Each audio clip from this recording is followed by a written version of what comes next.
2 months. We're at Down the Road Beer Company. My name's Mike Crawford. I'm the host, and we're with Disrupt Boston. I'm a little nervous, I got to admit, today.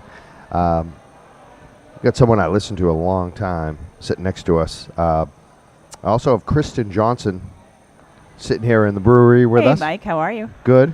Can you tell I'm nervous a little bit? Yeah. Yeah. You got this. I have faith in you. Yeah, I think we'll make it through. I hope so, for my sake. I mean, my goodness, it's my first time here. It is your first time here. I don't even know how to introduce you, but I'll just say you have a website people should check out, juliekramer.com. Sure. And I used to listen to you on WFNX, Leftover Lunch.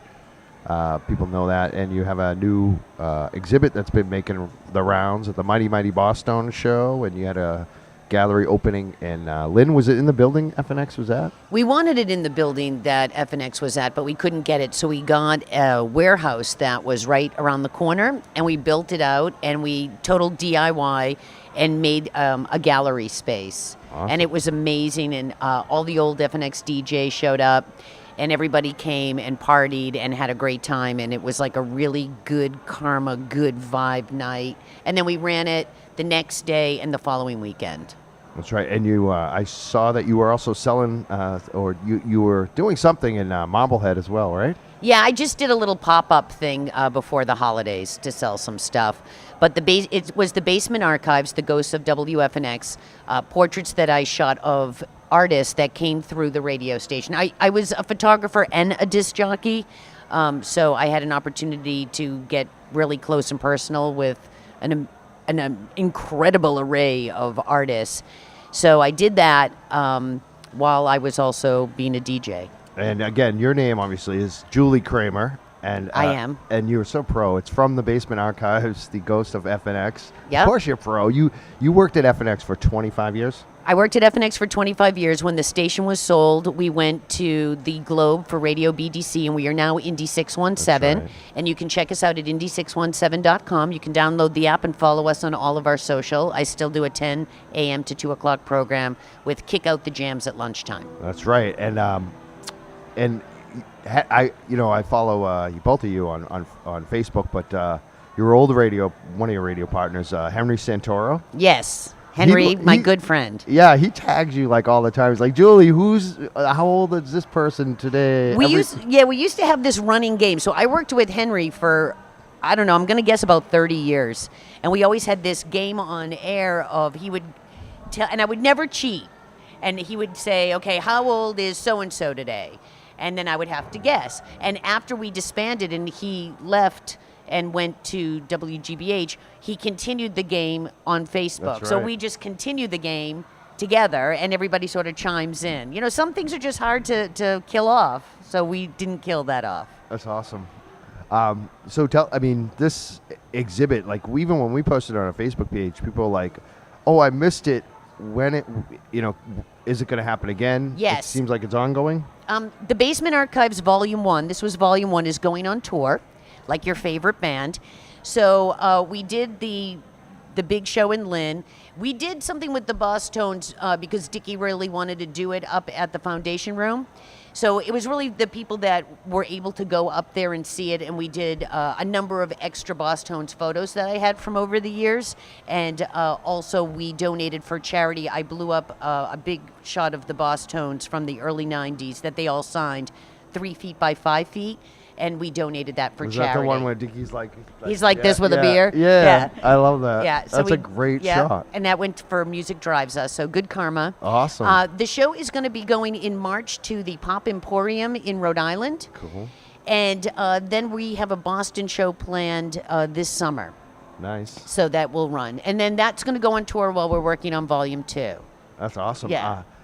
Did you sell like a lot of, I'm just wondering like, when you do the Boss Tones, like, do you end up selling a lot of photos there? Like, how does that? You know, to be honest with you, I didn't sell anything at the Boss Tones, Really? which I was really surprised.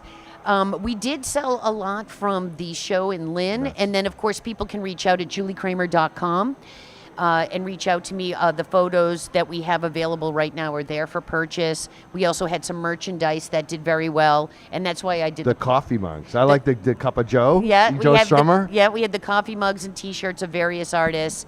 And that's why I did the pop-up so people could buy stuff before the holidays. And so we're going to continue doing that. That's But yeah, I want to sell, so go to juliekramer.com. You can buy it all. You can see it all right now. You can buy it all. You can see it all. You can reach out to me, and ask me questions about this, that, or the other. The nice thing about the show that we had in Lynn was that a number of the DJs wrote stories about their experiences with the artists. So if you saw like Joe Strummer or Iggy Pop or whatever, there were stories from Angie and Troy and Ty and Neil, and everybody wrote little things about their experiences with the various artists that we had showing. So you could go around and read it, see the photos, and then we had a memory wall that said "Thanks for the memories," where I printed up 100 photos, small ones, of all the jocks with various artists. People were like crying. They were standing at the wall and they were just weeping, happy tears. Yeah. And there were a lot of listeners that came out. It was a night. I wish I could explain it, and I'm going to try my hardest. But it was a night of like hugs and kisses and love and everyone sharing stories. And it's nice to sort of see people you haven't seen in a while. A lot of the jocks brought kids that the last time I saw them, they were in diapers and now they're in college. Right.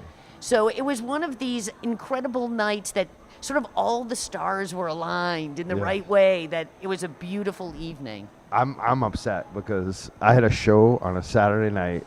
I screwed up because I actually took the week before off, and I was like, oh, I'm going to go to that Julie Kramer thing. And then I was like, oh, it's next week, and I have a show. Oh, I couldn't do it. It was a Saturday night. It was a Saturday night. And I was so mad. And that's why we had it on the next Sunday. I should have gone. I know. And then the following weekend. I missed the whole thing. I'm a dummy. Well, it's nice. It's going on tour, so you will now have a chance. There were a lot of people that weren't able to see it, that wanted to see it. So we'll have the events up on juliekramer.com. So when it goes on tour, you can see it hopefully near you.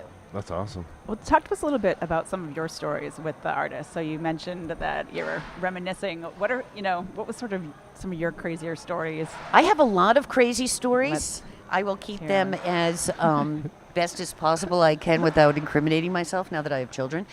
So I have great stories. Like, for instance, Joe Strummer came to the station, and I actually had a chance to hang with Joe a number of times. He came with his guitar. Nothing to plug it in with, but he was like having his guitar.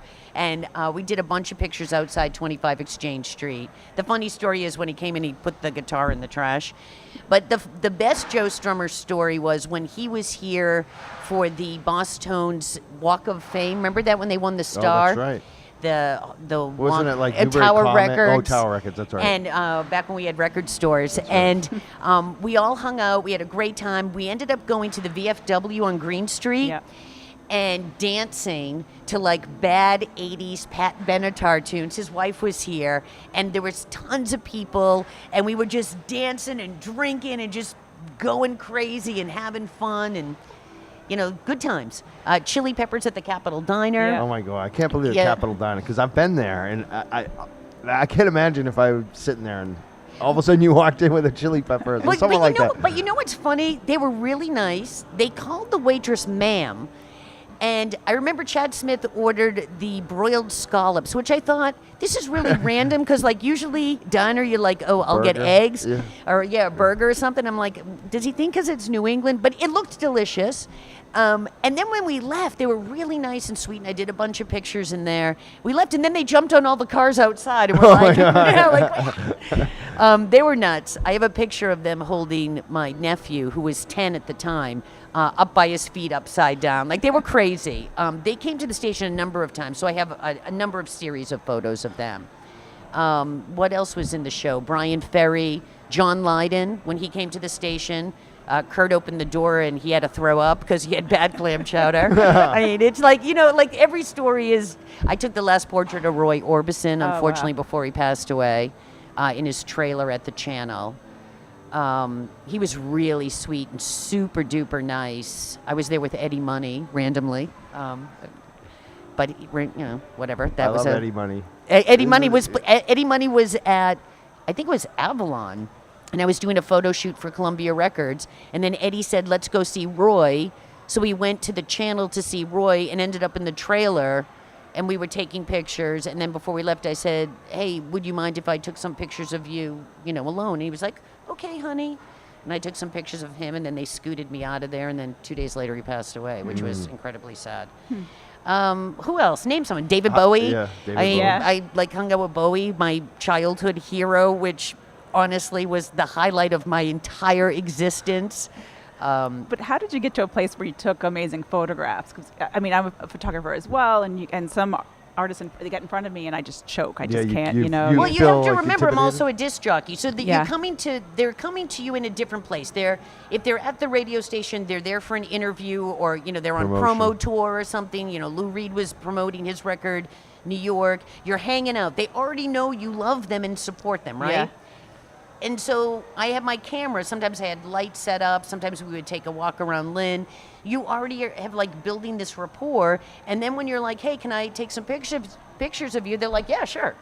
Yeah. Because you're already in it. Yeah. It's not like this random thing where like they're walking down the street and you run up to them and say like, hey, can I take your picture? I love you. Yeah. It's more of sort of this camaraderie thing. Yeah. So that was nice. And I did a lot of work back then for like Musician Magazine and stuff. So, when Wayne Kramer was at TT the Bears with MC5, they were like, hey, can you get a portrait of him? So I waited till like 3 o'clock in the morning till the show was over, and then said, I'm shooting for Musician, and can I take some pictures? And he was, yeah, sure. I mean, we have the same last name. It sort of worked out. Kramer. Yeah. There you go. No relation, unfortunately. But anyway, so that's how it kind of worked out. Yeah. Where I came to them as a fan, but also somebody who has been supporting their music and their records as a disc jockey. Right. Have you continued? I know you still do live studio. I do a little bit now, I'll be honest. When we were doing this, there was a group of people at FNX who were super creative. And we were doing things just balls to the wall. And as those people were leaving and things were changing, my cameras sort of, I don't know, they kind of sat on the shelf a little bit. Also, digital photography was coming in. I was shooting film and developing and printing everything myself, black and white and color. So I didn't really jump on the digital thing till kind of late. And, life happens and things happen, and it sort of sat on the shelf a little bit. And then, actually a long time, years, many, many years, decades actually. And my boyfriend Jimmy was cleaning out the basement, and he found all the photographs, and he was like, what is this? And I said, oh, remember I told you I was a photographer? And he's like, you're kidding, right? And he's not from around here, so he didn't know FNX. Yeah. He was only there for like the last year of FNX. He didn't really get it.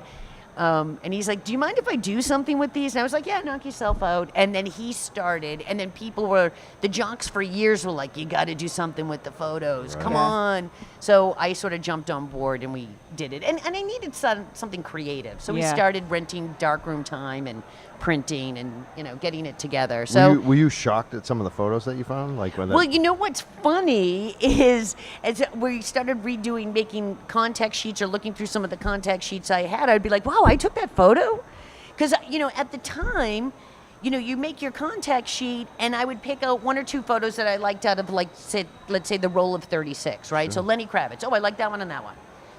And then I never thought about the other ones. And now as we look at them, I'm like, wow, that is a good photo. Or, things that I didn't think of at the time when I was printing them back then. So yeah, I discovered some gems, a lot of gems, which was really nice too. And it's just nice to sort of get back into it and feel a little creative juice, you know what I mean? Because when you sort of aren't creative for a while, you get really, I don't know, crusty. Definitely. Yeah, I know all about that. You're feeling crusty right now? No, I'm feeling good, actually. Okay. Thank you for checking in, though. Yeah, well, I'm concerned of your crust. I'm supposed to be the one checking in on you. Okay, I'm the host, and you're okay. But you're a host. Listen, you have it in 35 you, years of radio, right? I can talk. You can just I ask know. a question, and I'll just go off for an hour. It's good. It's all good. I could let you talk all day, and All I'll say right. nothing. All right. I'll say the phone number, 502-501-3477. If anyone wants to call in, we're speaking to Julie Kramer. You know her from Indy 617 and obviously WFNX forever.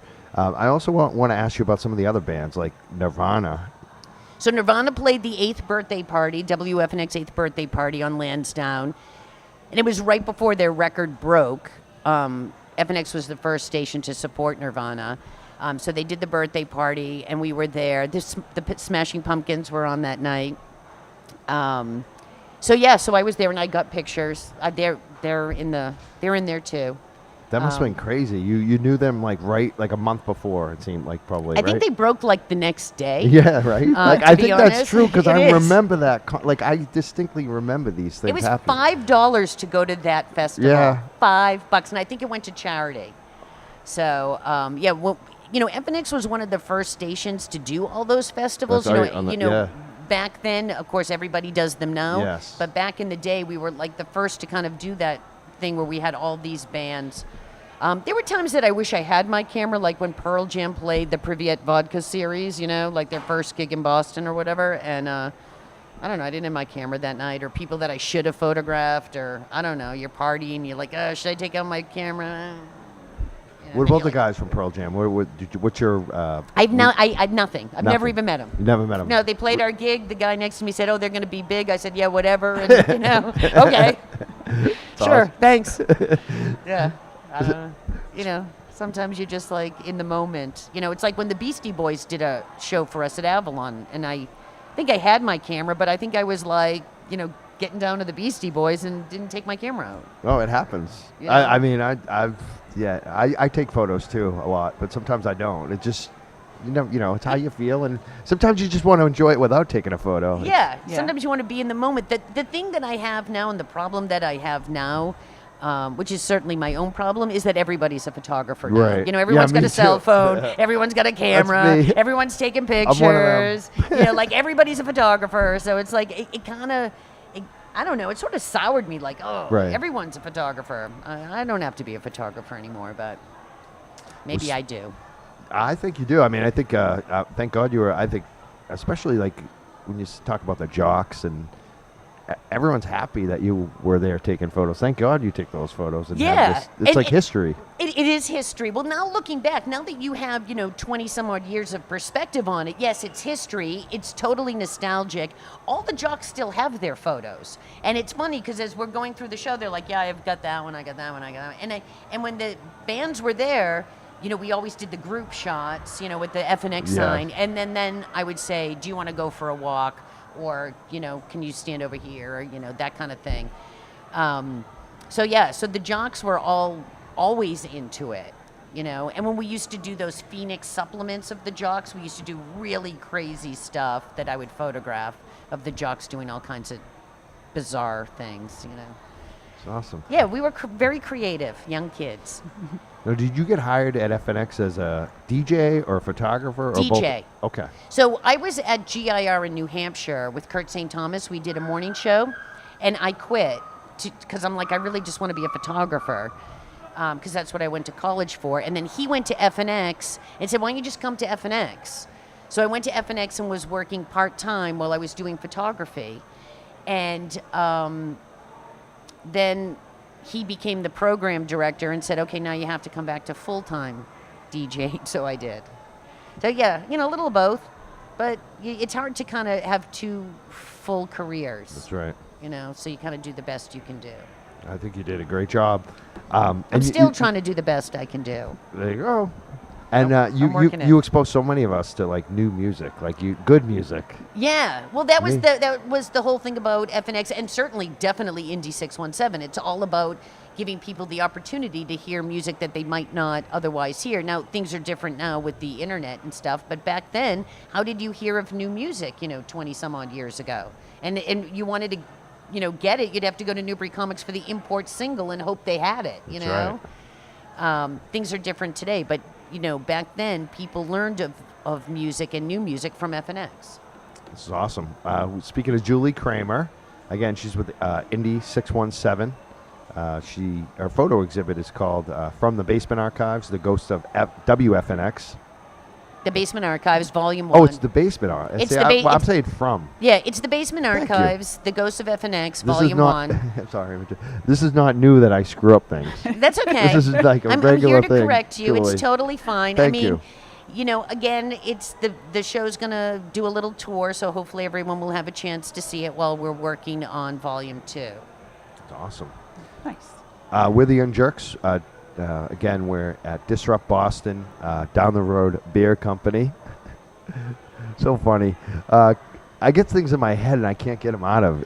I said for 4.5 years the same station, and I'm just one of those people who can't get things out of there. You need to have it written down in front of you. Yeah, thank you. That always helps. She's really your good. chicken scratch there doesn't really work. I'll give you a little tip. Okay, this is a little radio tip. Write it down. I usually do, but I don't know. Today I'm totally like overworked. Like I should have said no to that customer, and it is what it is. It is what it is. Sometimes I can't say no. Well, you know what? That's a problem with all of us. I think we've all been there. So we're here, and that's okay. Down the road's cool. It's nice. They got a nice environment here. They've got dogs, beers, and you have to wear your coat because it's freezing. But other than that, it's awesome. Dogs is the big thing for me. I like the beer too sometimes, but dogs, they won me over. Yeah. So, again, do we have any phone calls? Let's give out that number again. 502-501-3477. We should check. Do we have any instant feedback? Anything going on over there? No?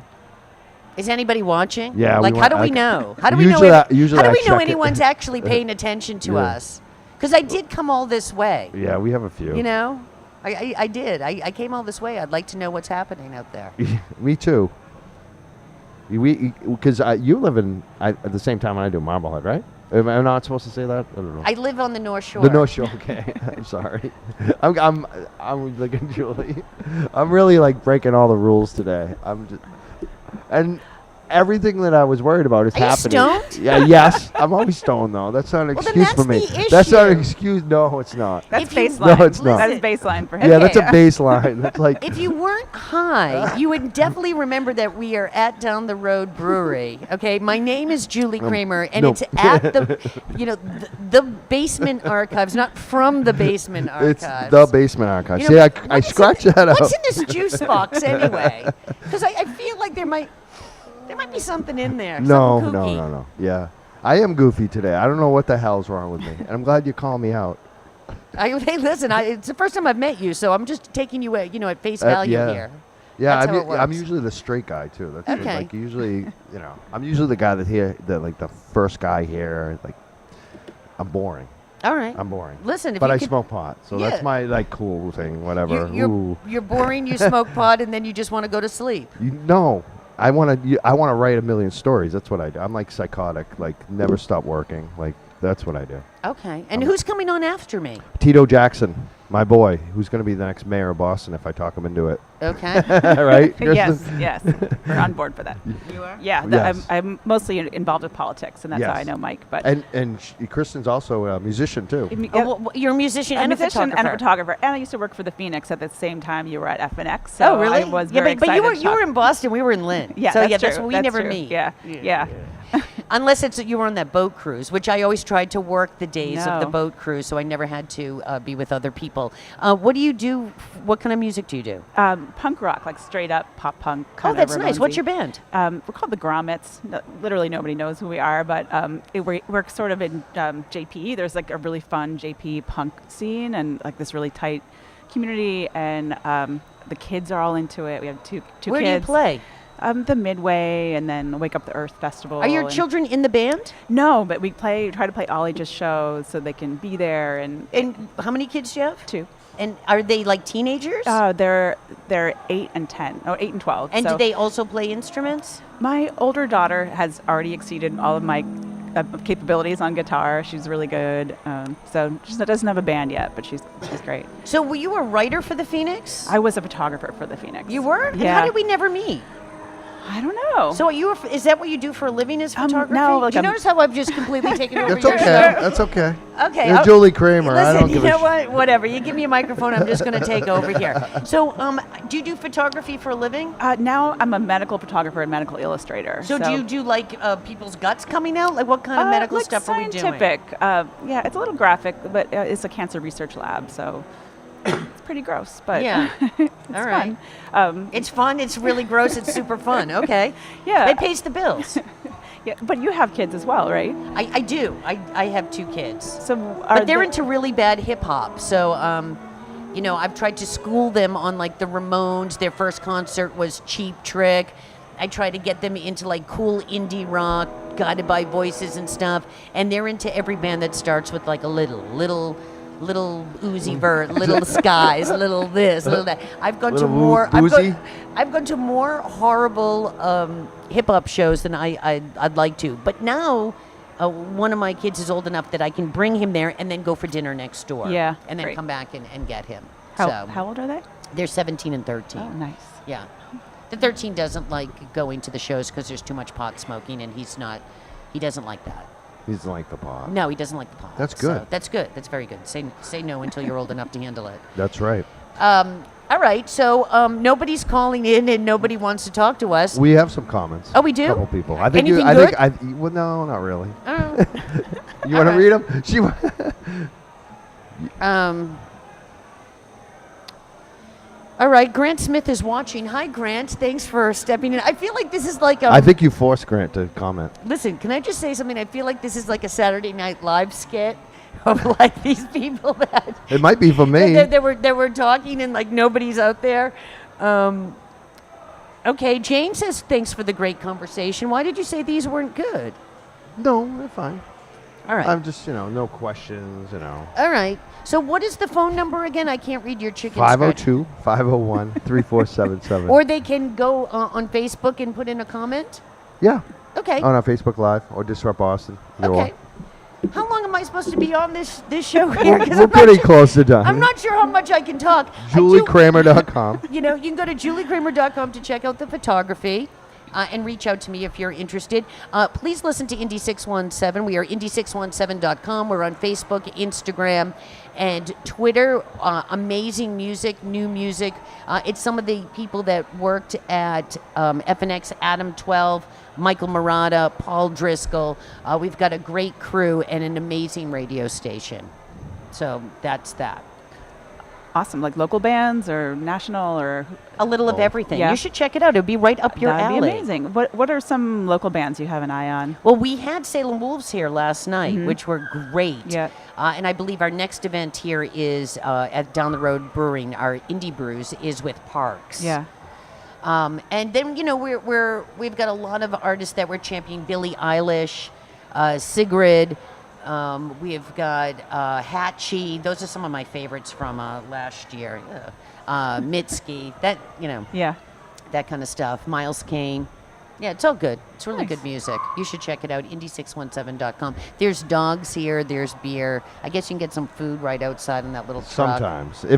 Sometimes they have a beer truck, a food truck. Sometimes they don't. So don't expect it. You check ahead. I don't want people coming here and Maybe bring a granola bar when you show up just in case there's no food. bring your own food. Yeah, there you go. I want to ask you a question too, because I write and I'm doing a couple columns about music and politics, and a lot of the politicians were starting to ask them about their favorite local bands. Yeah. And kind of doing the same thing in the music community. Are there any local politicians that you've had experience with, or you like, or you kind of support? Or maybe not. There's a person that is starting to get involved, Kristin Mobilia, and I really like her, and I hope that when she runs again, she will win. She went up against Zakem and didn't, but I really like her. Is that for city council? Yeah. Okay. Now, when you say politicians, a good friend of mine is a local rep, Lori Ehrlich. I love her and support her.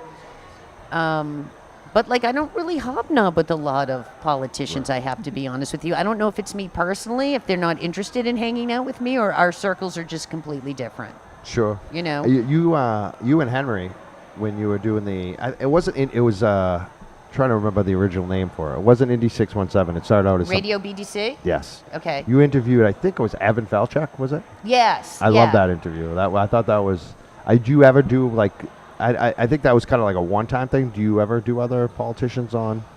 No, at Radio BDC we did that because we were at the Globe, so we were very tied to what was happening at the Globe. Radio BDC was really like radioboston.com. We're not doing that at Indie 617. We're very music focused. But Henry and I did. We interviewed, politicians, musicians, authors, chefs. We had the gamut. I really like that one because He's not So- a bad guy. He's awesome. Yeah, His I brother, like you know who his him. brother is? Yeah, his brother Brad. is. Yeah, and did he marry Gwen? I'm not yet? sure if they got married, but I think, I don't know. I They've don't been know. dating or engaged. I think you're right, Something- right. I think they did get I think they're married. getting married. I Something. don't know. He's going to be eating a lot of kale. Right? Isn't she into kale? Doesn't she have that like goop thing? And you know, it's like goop.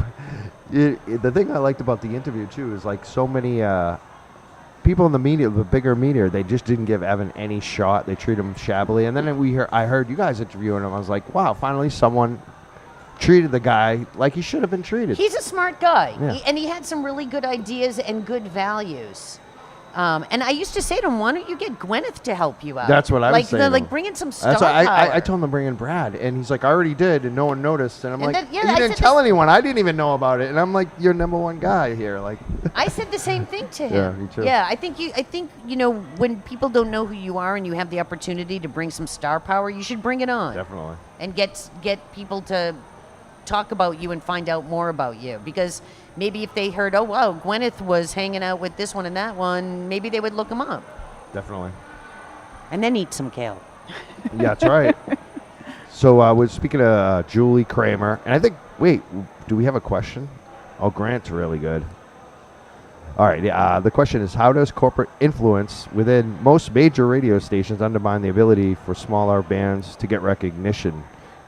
Is payola still commonplace? I don't believe that payola is commonplace anymore and hasn't really been in a long time. The problem is with major radio stations, and I think, Grant, you're talking about like terrestrial radio, is that it's really hard for a baby band to get on there because there's a lot of record companies vying to get their national acts on, and you're fighting against that. A lot of stations sometimes have like a local show that you might be able to get your music on. Grant, send your stuff to me, Julie at indie617.com. But the problem with major radio stations is that you're fighting up against your national artists and your record company people who are trying to get those artists airplay, and there's only so many spaces for new music, and those spaces are really, really small. So, are they going to play your band, Grant, or are they going to play the new Foo Fighters? Foo Fighters. So that's what you're up against. Unfortunately, doesn't make it right. It's true. It's just the way it is. Our phone number, again, 502-501-3477 if you want to call in. We are the Young Jurks from Down the Road Beer Company on Disrupt Boston. Got it right this time. All right. Stoner. Dyslexic. I'm actually dyslexic. That's what it is. Speech impediments or something.